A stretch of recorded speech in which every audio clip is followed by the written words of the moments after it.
உயிர்த்தெழுந்த இயேசு கிறிஸ்துவின் வல்லமை ஊழியங்கள் வழங்கும் வசனப் பெட்டகம். இயேசுவே கர்த்தர். இயேசுவையே தேவன் ஆண்டவரும் கிறிஸ்துவுமாக்கினார். இயேசுவே ராஜாதி ராஜா, கர்த்தாதி கர்த்தா. கிறிஸ்துவே மரித்தோர் மேலும் ஜீவனுள்ளோர் மேலும் ஆண்டவர். கிறிஸ்துவே போதகரும் ஆண்டவருமாயிருக்கிறார். வசனப் பெட்டகத்தின் இன்றைய தின கருப்பொருள் ரட்சிப்பு. கர்த்தரின் பலனும் என் கீதமுமானவர், அவர் எனக்கு ரட்சிப்புமானார். ரட்சிப்பை குறித்ததான வேத வசனங்களை பார்க்கலாம். ஏசாயா 12:2 வாசிக்கிறோம், இதோ தேவனே என் ரட்சிப்பு, நான் பயப்படாமல் நம்பிக்கையாயிருப்பேன். கர்த்தராகிய யெகோவா என் பலனும் என் கீதமுமானவர், அவரே எனக்கு ரட்சிப்புமானவர். யாத்திரையாகமம் 15:2 வாசிக்கிறோம், கர்த்தரின் பலனும் என் கீதமுமானவர், அவர் எனக்கு ரட்சிப்புமானவர். அவரே என் தேவன், அவருக்கு வாசஸ்தலத்தை ஆயத்தம் பண்ணுவேன். அவரே என் தகப்பனுடைய தேவன், அவரை உயர்த்துவேன்.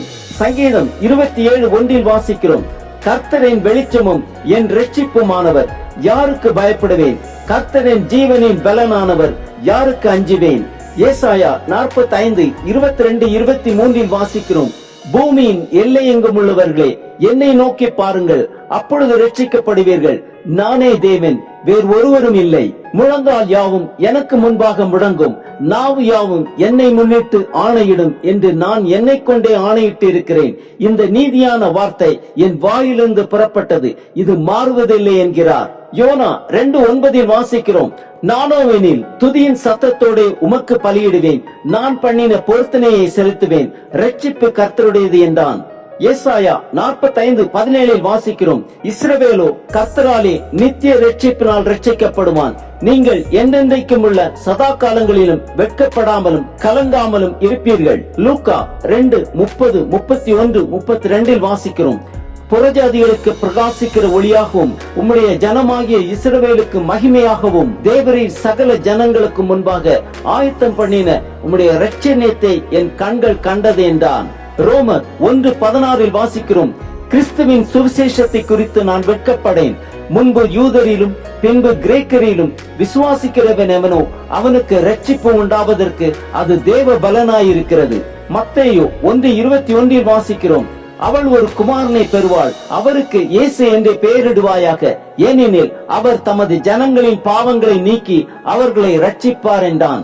ஓசியா 1:7 வாசிக்கிறோம், யூதாவின் வம்சத்தாருக்கோ நான் இரக்கம் செய்வேன், வில்லினாலும் பட்டயத்தாலும் யுத்தத்தினாலும் குதிரைகளினாலும் குதிரை வீரரினாலும் நான் அவர்களை ரட்சியாமல் அவர்களுடைய தேவனாகிய கர்த்தராலே அவர்களை ரட்சிப்பேன் என்றார். எரேமியா 3:23 வாசிக்கிறோம், குன்றுகளையும் திரளான மலைகளையும் நம்புகிறது விருதா என்பது மெய்.